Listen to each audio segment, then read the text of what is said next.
Ever heard of a king who was also a saint? It sounds like something out of a fantasy story, but it's a real part of English history. Let's talk about Edward the Confessor, the last great Saxon king of England before the Norman conquest. Born in 1003, Edward spent much of his early life in exile in Normandy, France. His father, King Edward the Unready, had been driven out by Danish invaders. This time abroad shaped him deeply. He grew up to be incredibly devout and pious, more interested in prayer and the church than in the usual royal pastimes of hunting and feasting.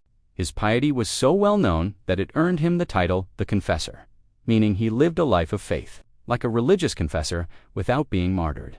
When Edward finally became King of England in 1042, his reign was marked by relative peace and prosperity. He wasn't a warrior king like many of his predecessors. Instead, he focused on justice and maintaining stability. He managed to keep powerful, ambitious URLs in check, a tricky balancing act that required a lot of political skill. He was also a builder. His greatest project was a massive new church in London, a grand stone abbey built in the Norman Romanesque style. This church was consecrated just a week before he died. Today, we know it as Westminster Abbey, the site of every English and British coronation since 1066.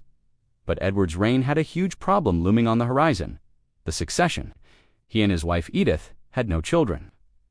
This lack of an heir created a power vacuum that would ultimately change England forever.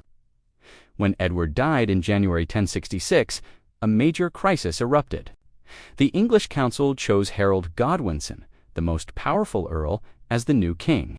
But two other powerful men believed they had a claim to the throne: Harold Hardrada, the King of Norway, and William, the Duke of Normandy. What followed was the legendary year of 1066. Harold Godwinson defeated the Norwegian invasion in the north, only to race south to face William's Norman army. At the Battle of Hastings, Harold was killed, and William the Conqueror seized the throne, ending Anglo-Saxon rule and ushering in a new era of English history.